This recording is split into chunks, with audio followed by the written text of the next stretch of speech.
Welcome to this video on the upcoming German election.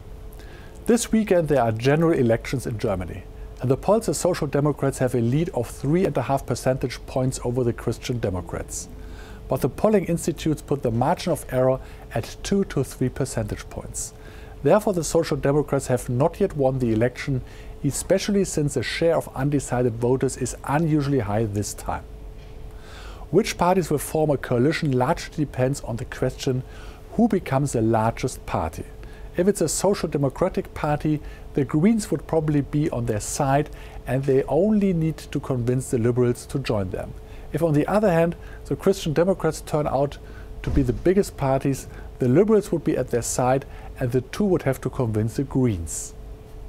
However, it is not entirely clear whether the Liberals would form a coalition government with the Social Democrats and the Greens. In fact, the free market-minded Liberals tick differently than the Social Democrats and the Greens when it comes to economic and climate policy, as these two parties rely more on state intervention and less on the market.